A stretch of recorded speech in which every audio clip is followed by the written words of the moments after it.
We are a supportive housing agency located in Brooklyn, and I am absolutely thrilled this morning to be the moderator for this panel, which is Storytelling for Tenants. If you were here at Shinny's conference last year, you heard a lot about the great work of StoryCorps. And since last year, StoryCorps has even deepened their relationship with the supportive housing community. So I think we're all very, very excited to have them back again this year. Very briefly, StoryCorps is one of the largest oral history projects in the world, harnessing the power of storytelling to build and strengthen communities and to also promote recovery and well-being for individuals as part of the therapeutic process. As we see in supportive housing all the time, communities are really groups of people coming together, and experiences are shared, and everybody in the community is enriched and grows when they're able to learn about and from each other. And so our experts from StoryCorps today are going to discuss their experiences, the uses of storytelling for the supportive housing community, as well as discussing tools and techniques that we can use with our clients and in our settings. Let me introduce our three presenters, all from StoryCorps. First is Morgan Feigal-Stickles, who is the National Facilitator for StoryCorps, and national means national. In the past year alone, Morgan has traveled to 30 cities and recorded over 175 interviews. And Morgan will provide an introduction to StoryCorps and an overview of the work that the organization carries out. Our next panelist will be Dina Zemsky, and Dina is a program director for StoryCorps. Dina has over 25 years of experience utilizing storytelling to develop self-efficacy among individuals and in building community. And Dina will discuss the power of storytelling in the therapeutic process. And our third panelist is Sylvie Lubow, who is manager of the StoryCorps Military Voices Initiative, a project that supports the stories of military veterans and their families. This initiative expanded during the past year to include supportive housing tenants, and Sylvie will discuss this project in more depth. Each of our presenters will have about 20 minutes, and then afterwards we'll engage in sort of a show and tell, going through storytelling exercise. And we'll also discuss a new app that has been developed for use in storytelling with individuals. We'll then leave at least 15 minutes at the end for question and answer. So with that, I will turn it over to our panelists and to Morgan to start us off. Thank you, Joe. I'm just going to start you with one of our animations.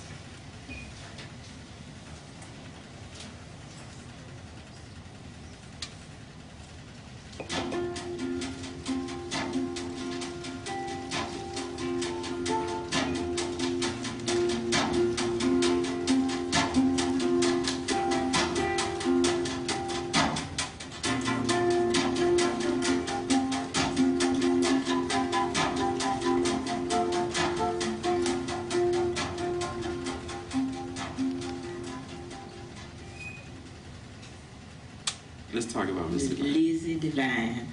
Miss Divine was a wiry lady. She wore summer dresses. She had a bandana and a straw hat. And she was the only person I knew that had more power than my grandmother. She wasn't a mean person. She was stern. Stern, yes, very You stern. know, when she said something, she meant exactly what she said. Right. In fact, she was our Sunday school teacher. The only thing that would keep you from going to Sunday school, you had to have one foot on the banana peel and the other in the grave. Absolutely. That's the only There's thing. no excuse. You had to go. Had to go. One of the things that you prayed for when you were in the Divine's class was, Lord, please let me get old enough to get out of this class. She did the catechism. Who made you? God. Where is God? Everywhere. She went through and you said, oh Lord, have mercy, please. This Miss Divine would come in on Sunday mornings to take us to Sunday school. And when I saw her come share, I thought the leaves would be blown out the trees and the sky would go black and the clouds would come in. And she'd come in the house one morning and say, good morning, children. And everybody, my mother on down, said, good morning, Miss Divine. And she says, it's time to go to Sunday school this morning, children. I said, Miss Divine, I can't go to Sunday school today. She said, no. I said, no, ma'am. She says, why not? She said, because I said, my mother didn't bring enough clothes for me to go to Sunday school this morning. She said, oh no. I said, no ma'am. She said, well, what do you have? What kind of clothes do you have? I said, all I have, Mr. Vine, are my pajamas and my tennis shoes. She said, well, that's okay, honey. Put your tennis shoes on. We go to Sunday school. I looked at my mother, and she looked away, Sherry. Mr. Vine made me walk 2 blocks in my pajamas and my tennis shoes. I had to sit in church with my friends doing Sunday school with my pajamas and my tennis shoes. I would tell you, Sherry, I'll never lie again. Mr. Vine was always there to take care of us. Right. But when Mr. Vine braided your hair, your eyes went up like this. You had to sleep on soft pillows because, I mean, boy, she had it tight. And Mr. Vine had mango trees all over her yard. But Mr. Vine never brought you a mango until it was rotten. It would smell like liquor. That's when she brought you mangoes. But you know what? That's the kind of stuff that we got growing up, and I'll never forget that.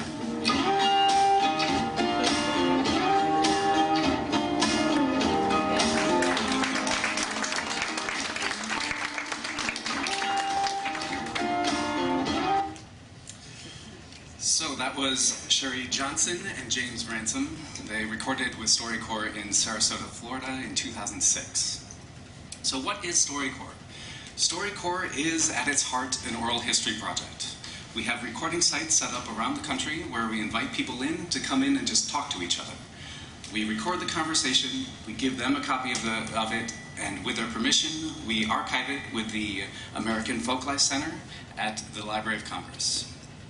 Dave Isay founded StoryCorps after working in radio journalism for years. He wanted to flip the script of journalism. Instead of one person's story being broadcast to the entire world, he wanted one person to be able to listen to the world's stories. StoryCorps started in 2003 as one sound booth nestled in Grand Central Terminal, just a few blocks from where we are now. Today, we have 3 booths across the country, one in Chicago, one in San Francisco, and one in Atlanta, as well as an Airstream trailer that's constantly on the road. It is currently in Baltimore, and this summer it will continue its journey up the East Coast. In addition, we have a team that flies with professional recording equipment and can set up anywhere. We also have a training program that teaches librarians, hospital workers, and hospice care workers to use our equipment because we recognize that they have such strong connections with their communities. At this point, through these venues, we have over 65,000 interviews archived at the Library of Congress. We have preserved the voices of over 110,000 participants. As well as the oral history aspect of StoryCorps, we recognize the importance of really taking the time to listen to someone you know. Our lives today are so hectic. We have smartphones that are just sending us information about, social media and emails and texts and just news feeds. How often do you sit down with someone you love and for 40 minutes ignore all that and ask them some important questions? Questions like, who has been the most important person in your life? What is your favorite memory of me? What are you most proud of? When in life have you felt the most alone? Many of our participants approach this experience with this in mind. If these were the last 40 minutes I had with this person, what would I want to ask them? What would I want to tell them? Back in 2003, when we first opened, a month after StoryCorps started, a Brooklyn native named Danny Perasa recorded with his friend. During that interview, he spoke so passionately about his wife, Annie, that we had to get him back in with his wife. So they came in and talked about their first date. She started to talk, and I said, listen, I'm going to deliver a speech. I said, at the end, you're going to want to go home. I said, you represent a 34-letter word. I said, that word is love. I said, if we're going anywhere, we're going down the aisle because I'm too tired, too sick, and too sore to do any other damn thing. And she turned around and she said, well, of course I'll marry her. And the next morning I called her as early as I possibly could. And he always gets up early. To make sure she hadn't changed her mind, and she hadn't. And every year on April 22nd around 3 o'clock, I call her and ask her if it was today, would she do it again? And so far the answer's been the same. Yeah, 25 times yes. You see, the thing of it is, I always feel guilty when I say I love you to you, and I say it so often. I say it to remind you that as dumpy as I am, it's coming from me. It's like hearing a beautiful song from a busted old radio. And it's nice of you to keep the radio around the house. If I don't have a note on the kitchen table, I think there's something wrong. You write a love letter to me Well, every the only morning. thing that could possibly be wrong is I couldn't find a silly pen. To my princess, the weather out today is extremely rainy. I'll call you at 11:20 in the morning. It's a romantic weather And I report. love you. I love you. I love you. When a guy is happily married, no matter what happens at work, no matter what happens the rest of the day, there's a shelter when you get home. There's a knowledge, knowing that you can hug somebody without them throwing you downstairs and saying, get your hands off me. And being married is like having a color television set. You never want to go back to black and white.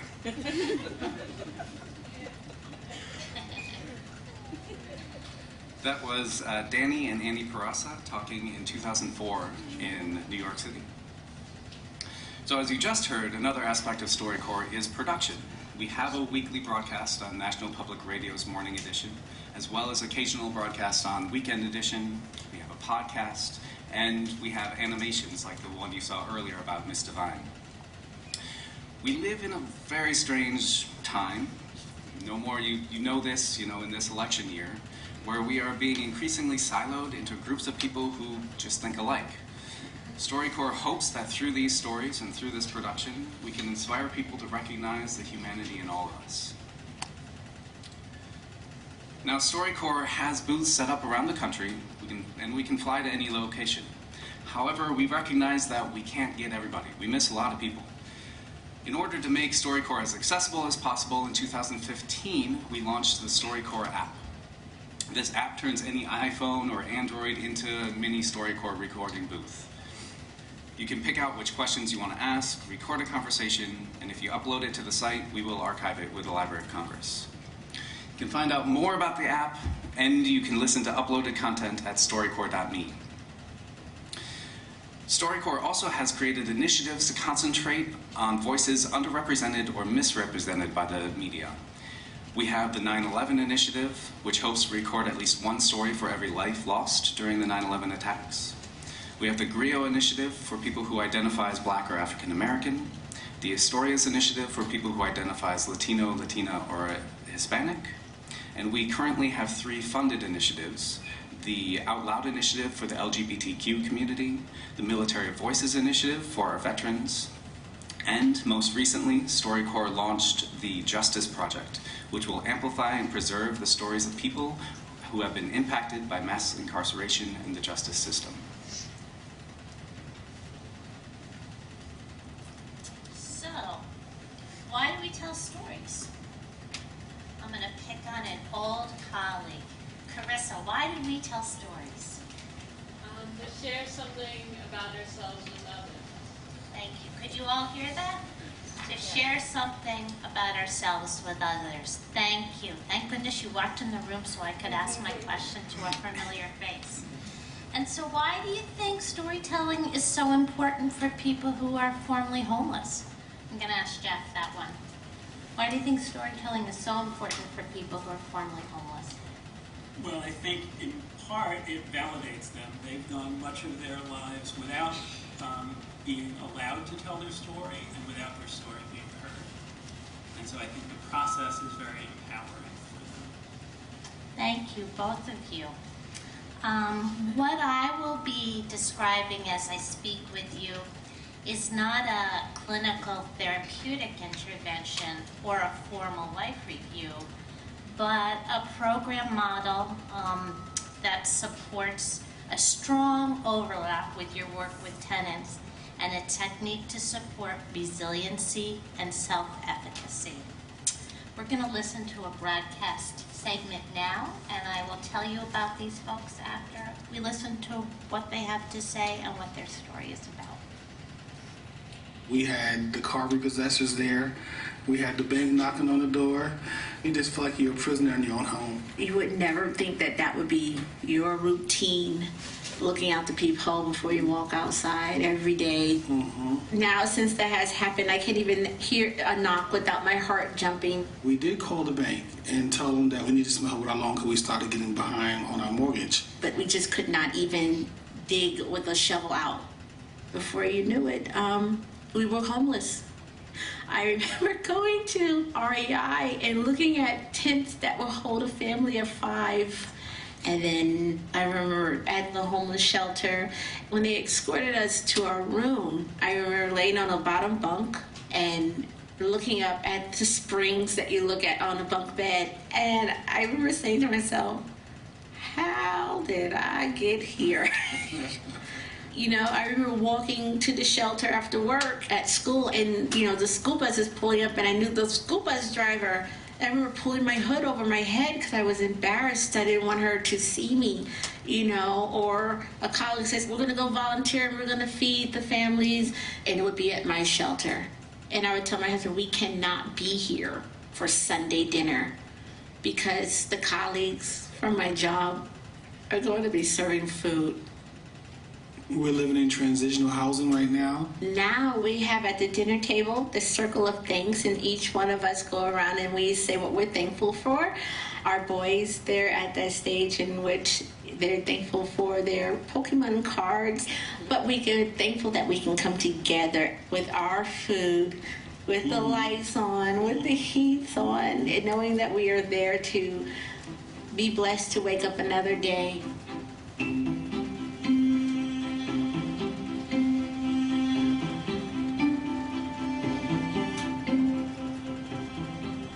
So that was Franklin and Sherry Gilliard reflecting about their time in a homeless shelter after the economic crash of 2008. It was recorded in Seattle in a StoryCorps partnership with the Bill and Melinda Gates Foundation and broadcast nationally on National Public Radio. Telling a story is a rare experience, an uninterrupted, intentional, and oftentimes intensive and intimate encounter when one person honors another by asking and listening to the story of his life. It demonstrates respect. Story builds community through identifying and recognizing bonds and commonality between people.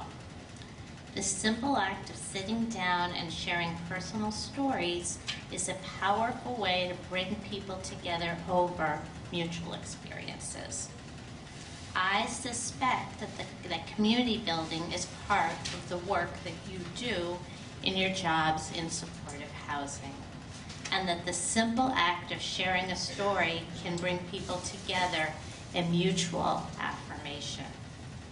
I'm going to share with you now a story of community.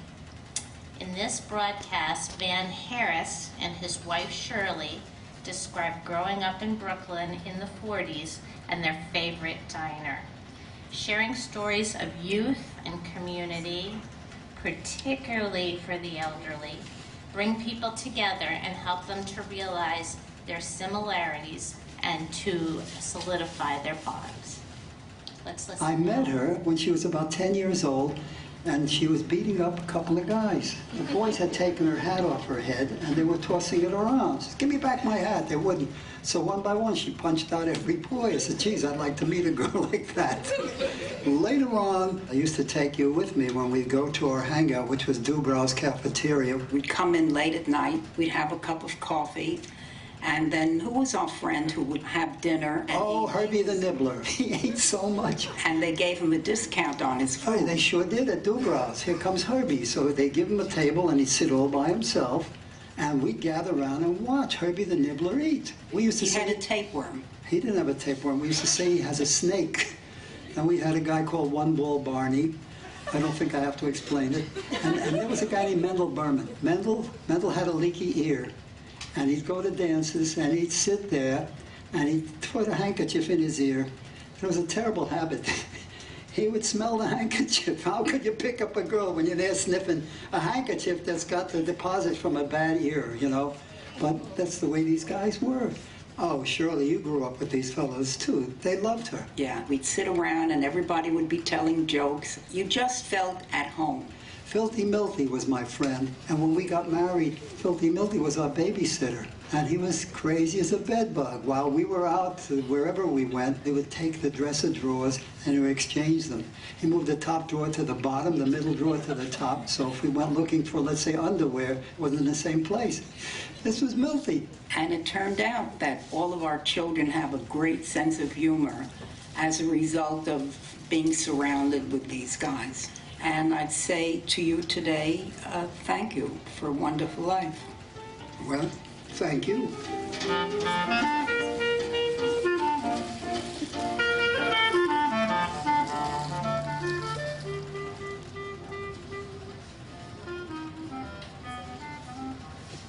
Do any of you remember Dubrows? They had a chain of cafeterias in Brooklyn in the 40s and 50s. And when I have played this segment at senior centers for groups, that cohort really identifies with Dubrows and the act of just sort of hanging out and drinking coffee. And I suspect for many of you, you have a different but similar experience as your tenants. Helps to build trust and strengthen bonds between tenants and case managers.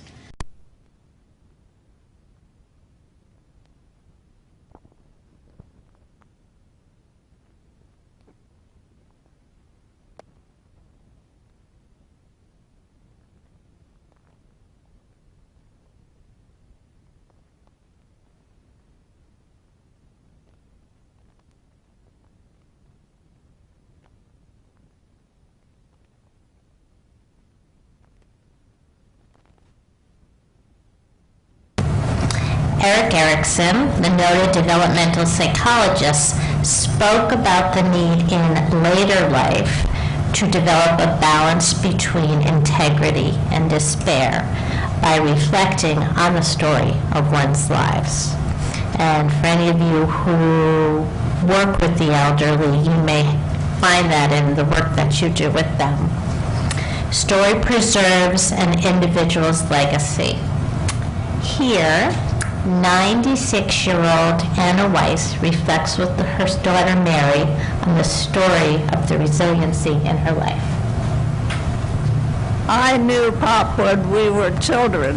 I was 8 and he was 11. Can we make it louder? I was madly in love with him, and I thought surely that I would marry him when I was old enough. I knew Pop when we were children. I was 8 and he was 11, and I was madly in love with him, and I thought surely that I would marry him when I was old enough. So how did you go about bagging him? Well, I was sassy. I turned on all the tricks that I knew and winked an eye or two down. And do you remember your first date? Yes, I remember that. He took me to a baseball game. I was perfectly willing to go there or anywhere else. We danced the night away. We went to speakeasies. We did all the things you're not supposed to do. And to make a long story short, which people are not fond of doing, we just sort of agreed it was time to get married. What year was that? This was 1933. And what was the day? What was the date? Well, it's been so long ago, I guess I don't remember. November 11th. November the 11th, correct. Tell me about taking care of Pop when he got sick. Well, your father was diagnosed with diabetes. He lost a leg. Then the diabetes took him anyway. We never know what diseases are going to catch up with us. It's amazing the things that people can live through when they have to. So you get through it. And you get through almost anything. And you live to be 96. and sometimes you wonder why. But then when you look up at the blue sky, you think it's going to be all right. A wonderful example of integrity in later life. Anna has Alzheimer's. You might have noted she couldn't remember her wedding date, but what she can and what so many people always can remember are those early childhood memories and stories, and can really share those with you. I hadn't heard that story before, Dina, so I was very glad to hear it. So as Dina just demonstrated, there's great power and value in sharing stories. The simple act of being listened to, of being heard, and really being seen can transform people's relationships to each other, but also a person's relationship to him or herself. And this is especially true for many of our participants who come to StoryCorps through our initiative programming, since our initiatives often engage communities whose voices have been distorted in the mainstream media or underrepresented in the historical record.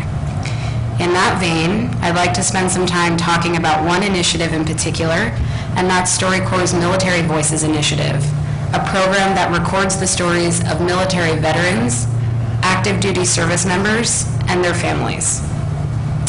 I want you guys to think about today's media landscape. How are veterans typically portrayed? Are the narratives that surround them compassionate and nuanced, or are they extreme and oversimplified? I know that people in this room and Tenants are no strangers to damaging stigmas that are generated by the media. Can you guys think of some examples of how people in the supportive housing community are typically portrayed in the media? Anyone? I don't have a friend in the audience. Yes? Most of the times that I've seen as crazy or delinquent. Crazy or delinquents. Anyone else? Drug addicts. Drug addicts. Jeff? Lazy and unwilling to help themselves. Unwilling to help themselves. So veterans, who make up a large portion of New York's supportive housing community, face similar damaging stereotypes, as they're often only portrayed as one thing. Only victims, only villains, or only heroes. In a recent Pew Research study, more than 70% of veterans said that they felt stereotyped and ultimately misunderstood by civilians. So what can we do to reconcile this disparity? And more broadly, what are some of the ways that we can ensure that veterans, like all people, are never distilled down into just one thing? This is precisely where StoryCorps comes in. Clinging fiercely to the belief that every story matters, StoryCorps provides people with the unique opportunity to talk about and reflect on their myriad experiences in their own words. In a world where so many people are talking over, around, through, or for us, what a gift this kind of storytelling and sharing platform can be. I want to play for you two short excerpts from our Military Voices initiative. The first comes from former Army Ranger William Glazier, and in this segment, he's talking to his friend and fellow veteran Jason Deitch about his feelings after transitioning out of the military. The thing that pops into my head, it's almost like I want people to know it, but at the same time, I want it kept a secret. And that is that I just feel a little bit lost, you know? And I'm not saying all veterans feel this way, but I'm saying that for me, when I got out, it's like all the things that were completely necessary and all the things that were the most important things in the world are all of a sudden not important. And all the titles you had are all of a sudden gone. And all the friendships you had are gone. And I think it's the thing I would tell them. It's easy to feel lost.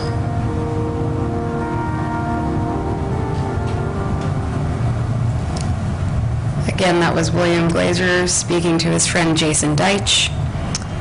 The second segment comes from Navy veteran Victoria Lord, and in this excerpt, she's reflecting on how the military positively impacted her life.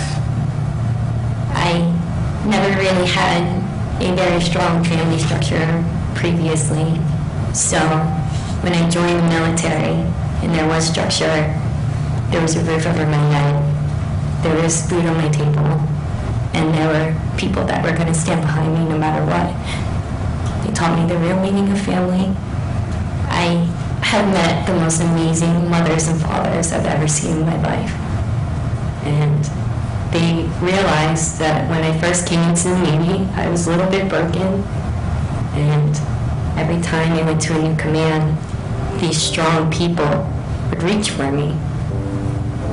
I really, and I mean this with all my heart and the bottom of my heart, they are the most genuine, sincere people, my leaders and my peers that I've ever met. And I really owe the Navy my life.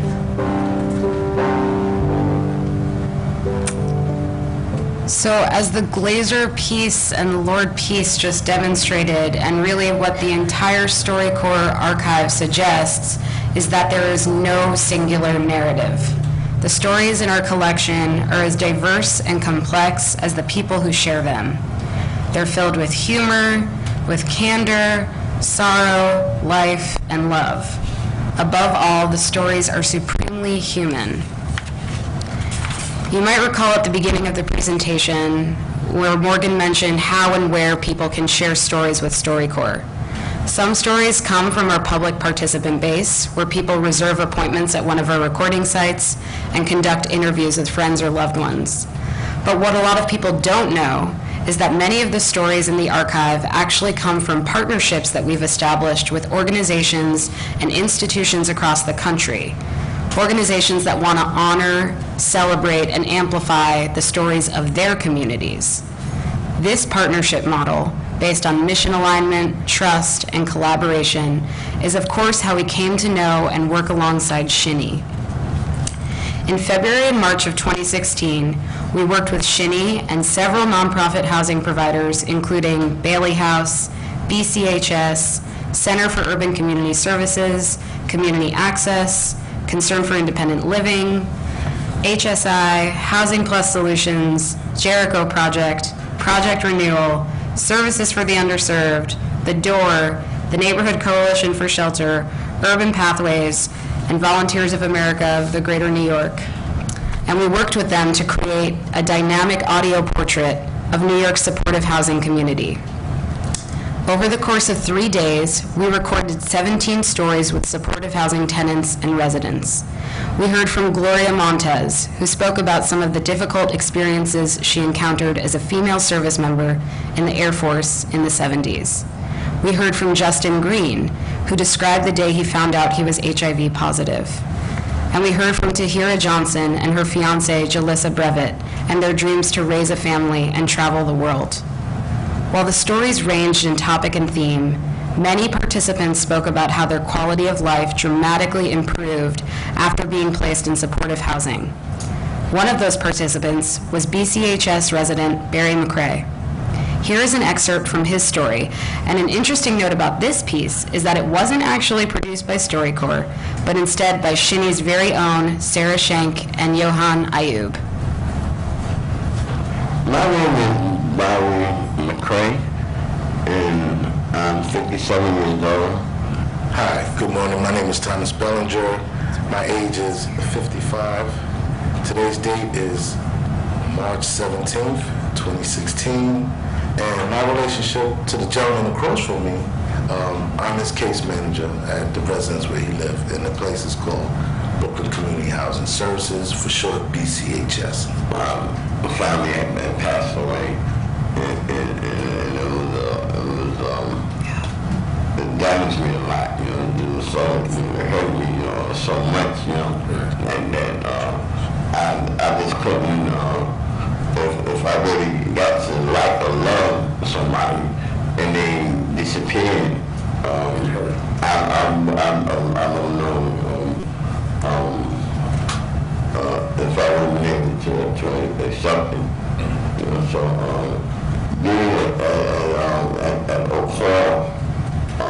DHS.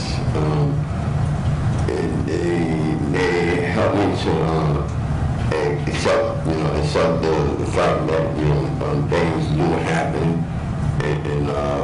and then the future for everybody, and what I have to do is concentrate on my future, on the problems and things, that I can possibly do to make the rest of my life better. It's not how many times you fall off the horse, as long as you can get back up on it and ride.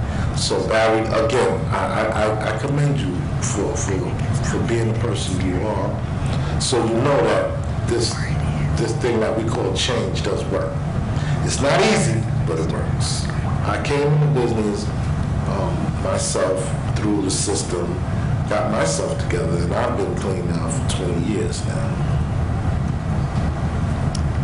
I'm so sorry that the audio wasn't clear on that last piece. It is a beautiful piece, and we'll make sure to find a way to share it with everyone in this room. Again, that was Barry McCrae talking to his case manager, Thomas Bellinger. Thanks, Sylvie. So today we played a lot of really great clips for you.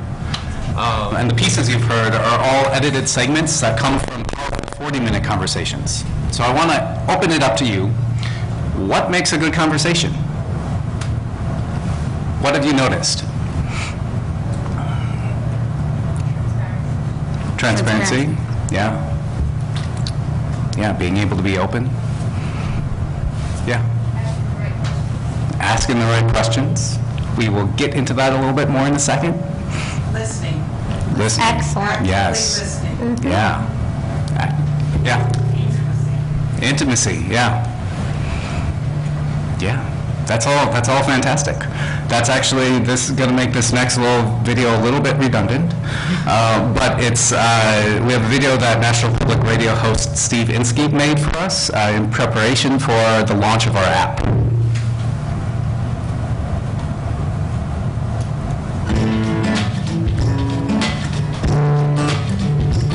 This Thanksgiving, the Oral History Project StoryCorps invites you to participate in the Great Thanksgiving Listen, interviewing an older member of your family, an elder.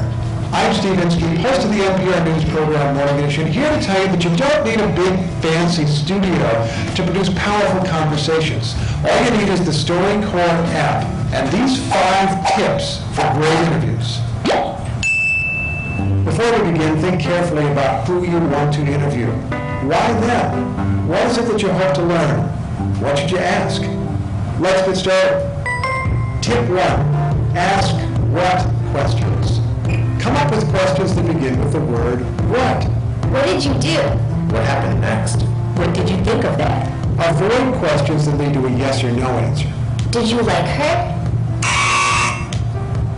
What did you think of her? Were you excited?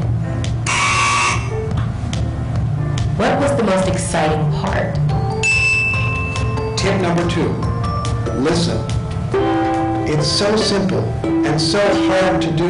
Make sure you're really paying attention to what people say and how they say it. There's so many clues hidden in there. And that leads to tip number 3, follow up. As you listen, if you hear something unexpected, something that doesn't quite make sense, an unusual turn of phrase, ask, what did you mean by that? You might be on the edge of learning something you never knew. Tip 4, repeat events back. Try to put a story in your own words. Okay, so you ran out of the house. What happened next? So we asked you to dance. What happened next? Putting it in your own words gives the guest a chance to affirm that the story is correct or add something that was left out. Tip 5, use silence. This is a tough one. If there's silence in the room, you're tempted to fill it. But wait, listen, see what your guest says after a thoughtful pause. You might end up hearing your interview's very best moment. So those are 5 tips for great interviews. Let's recap. Ask what questions. Listen. Follow up. Repeat events back in your own words. And use silence. Oh, and here's one more tip. Enjoy yourself. You're learning about someone you love through the StoryCorps Great Thanksgiving Listen. I'm Steve Inskeep.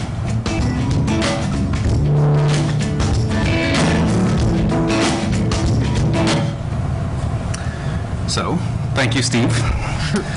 So yeah, just to kind of recap the ask what questions, I would also add to that, keep your questions simple. It's really easy when you're talking to somebody to try to fully explain where you're coming from with this question and why you thought of it, and it ends up like just complicating the situation. And sometimes you ask like 3 or 4 questions in that one question. So try to just keep it one question for them. In a moment, we are going to ask you to practice this and pair up with somebody. But first, Sylvie and I are going to demonstrate this, give you a little demonstration in real time. Called the Great Shinny Listen. The Great Shinny Listen. There's trust in this room, right? Okay. All right. I'm nervous. Now, we're just winging it. Yeah, right? we are. We don't have scripts. Okay. But thank you for coming in. I hear you wanted to talk about sleepaway camp. Yes. Yeah. I loved sleepaway camp. All right. What was the name of it? It was called Camp Fuller, and it was in Wakefield, Rhode Island. Cool. What was your first memory, or what is your first memory of sleepaway camp? I remember walking into the cabin where I was going to sleep, Sherman 1, and realizing that there wasn't a bathroom in the cabin, and realizing that I was 9 and I was going to have to go in the middle of the night to another building with scary things happening in the woods. That was my first memory, this fear of having to go to the bathroom in the night. Yeah, I hear that. Yeah. Was that your first time in the woods? I had been to Maine before, but yeah, that was my first time really being away from home. Okay. Was there any particular noise that you heard that surprised you? Oh yes, lots of noises. Bats make some strange noises. And then just, we were on Point Judith Pond, and so lots of foghorns and what else? Leaves. How did you get over it? Yeah. How? The trick was to have a bathroom buddy.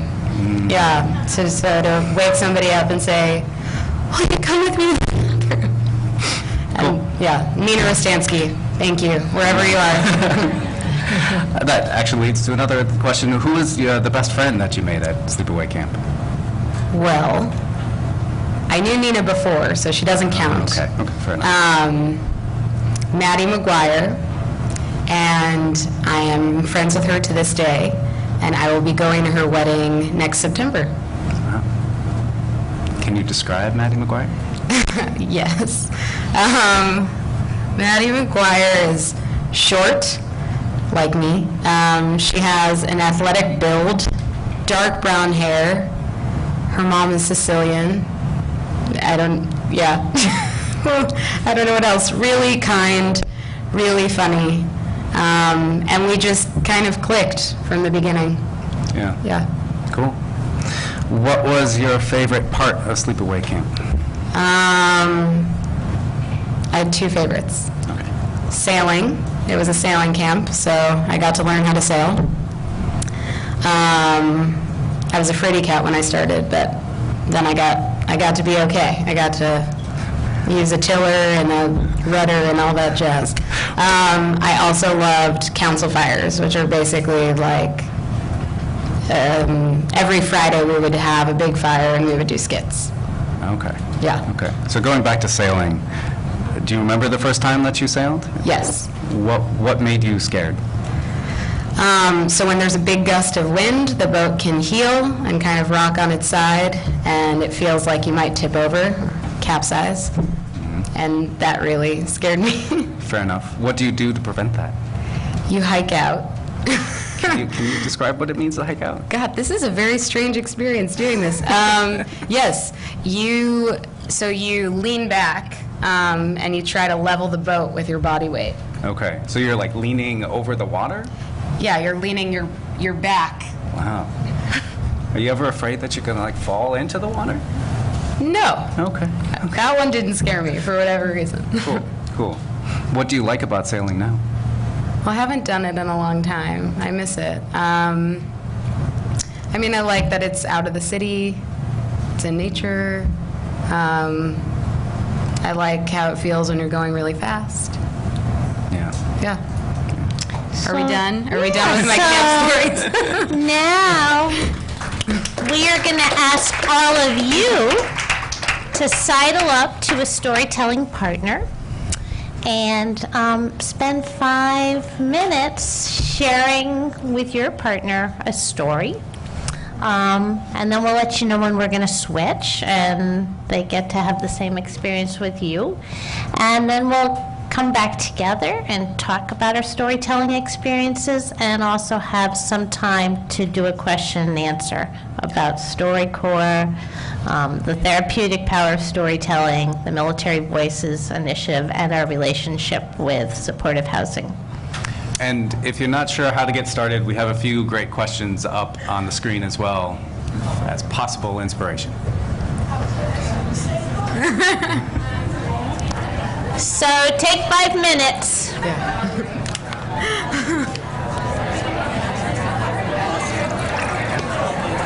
And please. This is a great sign, though. Yeah. They're so engaged.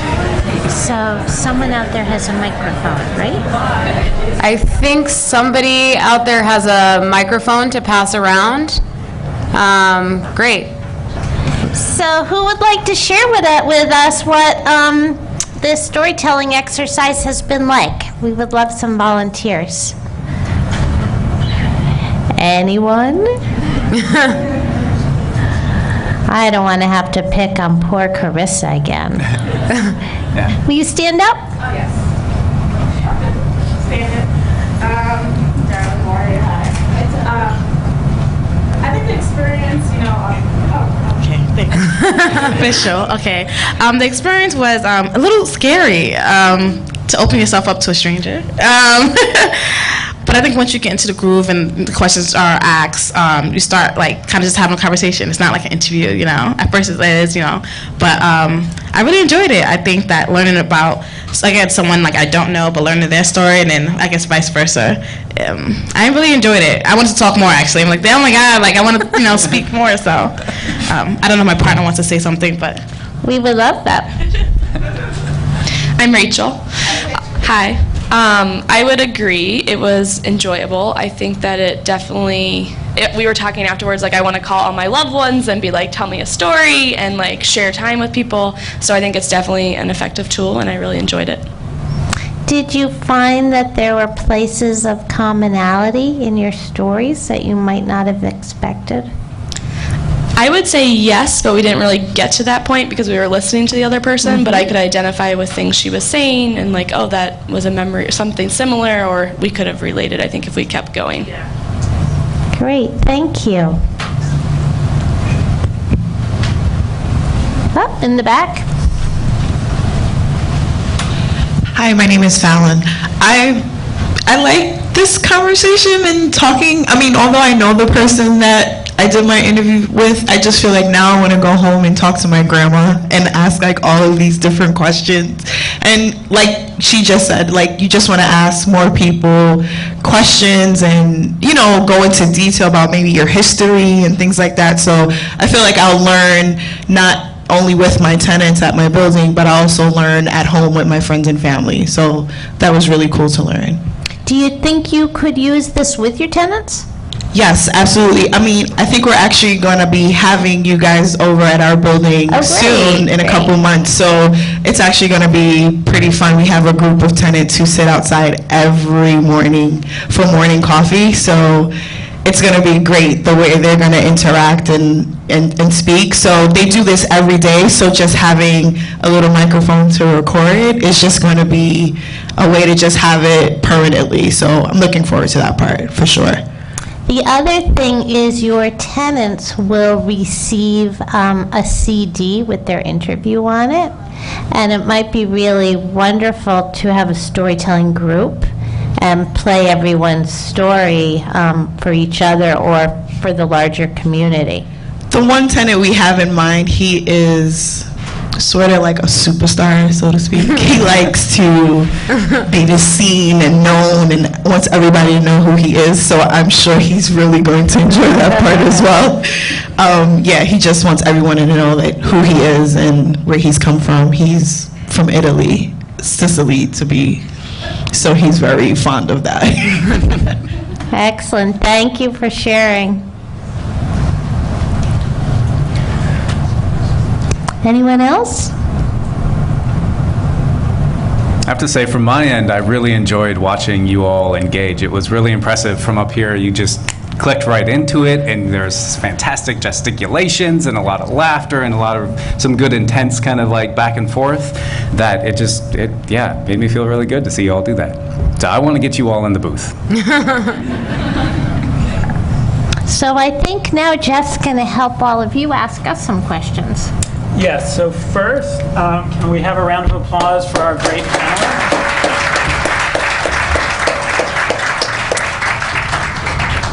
And so not only were our panelists wonderful, they were also very efficient with time, so we do have time for plenty of question and answer. So is there anybody who would like to ask Dina, Morgan, or Sylvie anything about what they heard today? Yes, and if you can wait for the microphone.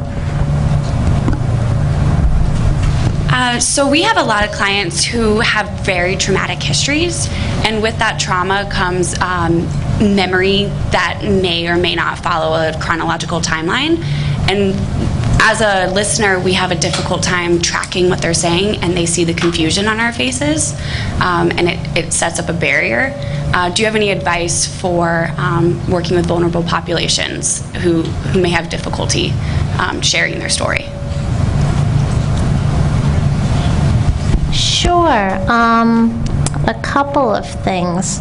I think before we engage a tenant in storytelling, I think it's important first to have a check-in with the therapeutic person that they work with, just to make sure. You're smiling. Are you the therapeutic person? Okay.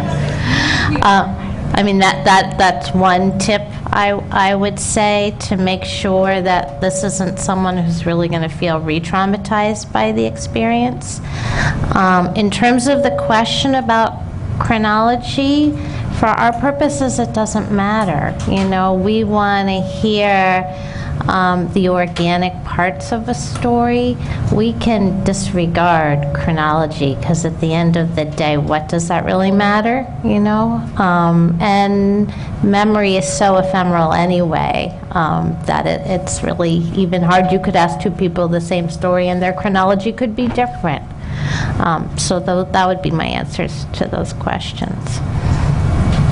Yes.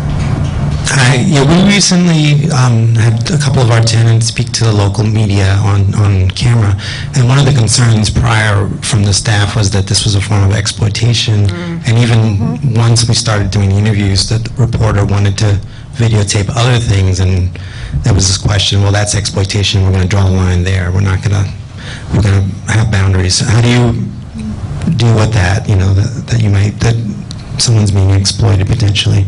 Yeah, we try to be as aware of that as possible. And try to put all the power and decision making into the people, our participants. We want them to be fully aware of what we can potentially do with the audio, and we don't have them sign release forms until after the whole experience, just so if they talked about something that they later on realized that they didn't want released, they can choose not to, and then we wouldn't archive it or we wouldn't produce it. Yeah, we really want to make sure that they're empowered to make that decision. And for our production department, if we do produce a piece, we are in contact with the people the whole way through, and we play it for them before we broadcast it to make sure they're okay with it. Because we try to be really aware and try to allow them to have this experience as them really being able to tell their story in their own words. So we want to honor that. Yeah, and I would add to that as I mentioned, so many of our interviews come through partnerships, through collaborations with organizations, and we spend months building these relationships. They are infused with trust. We go over, the organization's goals. What do their tenants want to get out of this? We make sure that we're there to really support each other. And I think that goes a long way, throughout the interview process, that this isn't, something that has just been spontaneously, unfolded to a room of people like we did here today, but that it's something that has been really thoughtful, planned out, and so everyone feels invested and excited and like this is their own. Yes, over here. Hi. My question is for Sylvie. I work at an organization that I see that you guys have a connection with, but I'm not sure which program you went to, but I actually work at one of the veterans residences, and I would love to get you guys to become, or whatever it is that you do. I think we have a lot of tenants that would love to tell their story, and so my question is just how do we do that? Well, if you have a business card, I would be happy to take it. I forgot mine. Bad.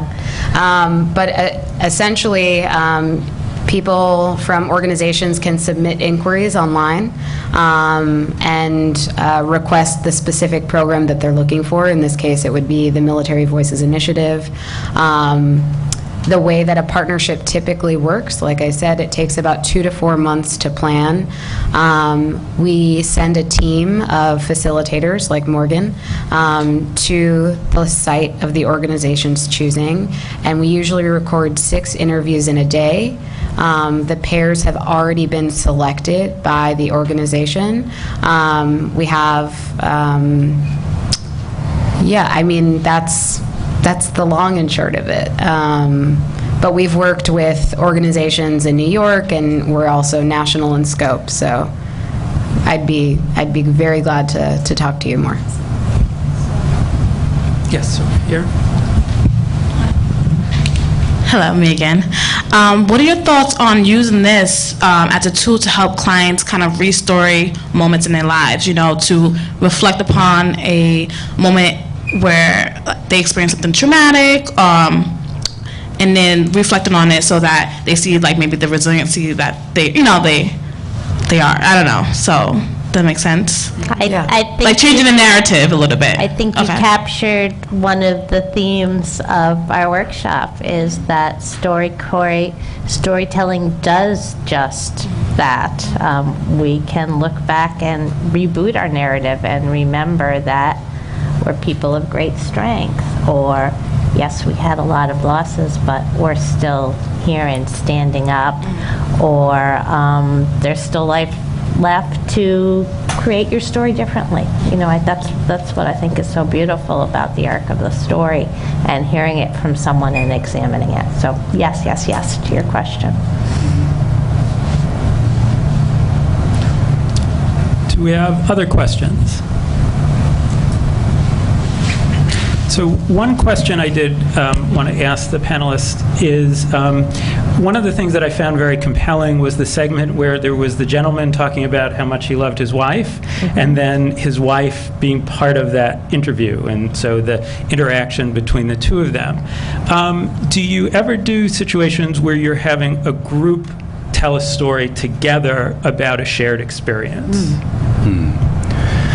We find that's a little harder to do. One, just technical, like logistical limits of our equipment. It's much better if it's 2 people. We also find that it threes a crowd, and it kind of takes it out of that kind of intimate back and forth just between 2 people. And so we find that it does change the experience quite a bit when we've tried that. So we try to avoid that. Yes, over here. I was just going to add, at the same time, if we're not recording and we're just encouraging, the practice of storytelling, I do think that could be really valuable in a group setting, using those interview questions. I think the reason that we limit it is exactly what Morgan said, because of the technical limitations. Right. And I have used the DeBrose story as a way to jumpstart a storytelling group in a senior center. And it worked really effectively because everyone comes in and says, I don't have a story. And then everyone listens to it and says, oh, I have a story just like that. And all of a sudden, not only are we sharing stories, but we're realizing that the arc of our lives are so similar that there's community around us. So it can be really effective. So over here. Hi. I was just wondering if you get a really good story that has like humor in it, like we saw earlier, how do you get how is it possible to get animation with it as well? We're all looking at each other like we don't want to answer this one. It is. So we do have a production department, and they kind of pick which stories are animated. I'm not sure actually how that would work if somebody wanted us to animate a specific story. Like I think so. Primarily, our animations are very selective and. Primarily, we produce audio, and I think if people are interested in commissioning an animation, they would go through our custom services department, which deals with sort of special one-off requests. Thank you. And we do use an out-of-house animation team, but that could probably be organized through our custom services department. So speaking of financials, what is the cost to the agency, or particularly around having a group, setting the storytelling corp up within one of our residences? Because this is obviously not free. It is free. You can't be serious. That was the most fun thing to say. Yes. Oh, yes. So, you said commission the animation. That's not free. That's not free. Well, that's fine. Yeah. That's great. I'm going to give you my card. Thank you. And welcome.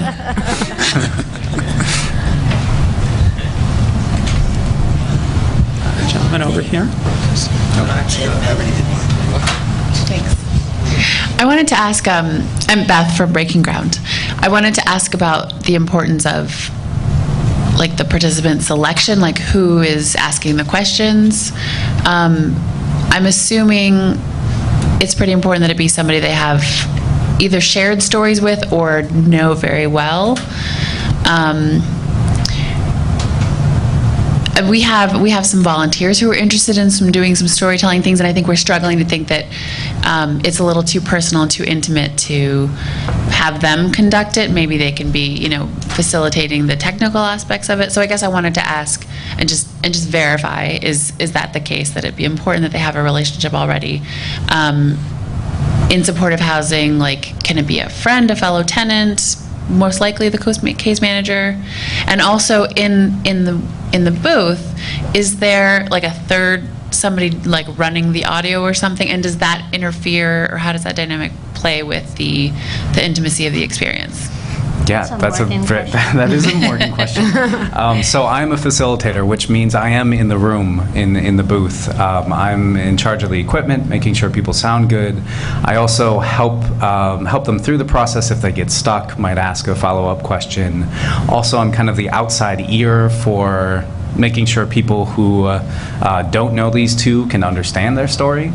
So often when you do get two people who know each other, it's great because they have that warm connection, but sometimes they go into jargon or tell stories not without and they miss parts of it because they know the other person already knows it. So that's part of my job. I think it is, as you recognize, it is great when there are two people who know each other well, and also people who have been in similar experiences and kind of can connect over that. I think that's huge for the experience. It is, it is a little odd for people when they first get in the booth because there's a big microphone in their face and they're not used to that, and there is a third person in the room, but we try to be very intentional about having the lights low and really just kind of bringing this to just the two people there. And then I always tell the participants, just kind of ignore me. I'm going to be off to the side. If I ask a question, you don't have to answer it. You can just ignore me, keep talking. So there is that. It is a little bit of a strange dynamic, but we do what we can to get past that. Thank you. Was there a question? I'm wondering, is there a reason why you focus just on the audio as opposed to video? And because you get the body gestures, the body language, and this is the age of reality TV. Everyone's used to seeing as well as hearing. Yeah, true. Part of the problem, though, is like we find people change fairly dramatically when there's a microphone in front of them, and it takes them sometimes like half of the time before they really can relax into it. We think that if you had bright enough lights for audio and cameras in people's faces, that would even be harder. It would be a harder barrier for people to get past the kind of performative aspect. And we don't want people to be performing here. We want them to really be connecting with the other person.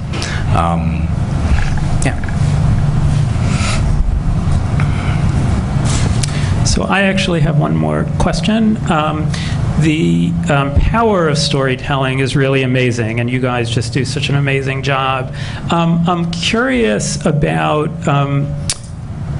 the playing back of the recording to the person who has told their story, and what typically you found their reaction to be, and what part does listening to their story play in the process? So I've heard from a couple of participants who have emailed after they have recorded with us and said that they listened to their CD in the car on the way home. And a lot of the times they say they don't like their voice, but that they're so excited to keep listening and to share this CD with family members. I think it also opens up other avenues for more conversations. So I know I became good friends with a couple who recorded a story through the Military Voices Initiative, and it was a really painful conversation for them. They talked a lot about their disconnect while Drew was serving and Molly, his wife, was here in the States. And I think they've continued to build on that conversation. So I think it was, I hope, another way to open up the dialogue in that relationship. And usually for our production pieces, our producers will play the finished piece for participants, and they always love it. They always love it. And I will say our resident Barry hated his voice, but he absolutely loved the recording. And it was very empowering because I think hearing it back, it did give him that sense that his life does have a narrative to it and an arc, and that he is sort of have control over it, and it made him feel very good. Do we have any additional questions? Yes. Carissa. Going to get you back. Are you going to get me back? Hopefully not. I'm just wondering from a programmatic perspective if you've seen any unique uses, or it sounds really great, but then I think about our individual clients, and it seems in some ways like a one-off opportunity for them. And I want to think long-term, how can you use this tool? Have you seen agencies use it in a unique way, or kind of take it and make it their own, use it long-term with having people share multiple stories? How do you keep it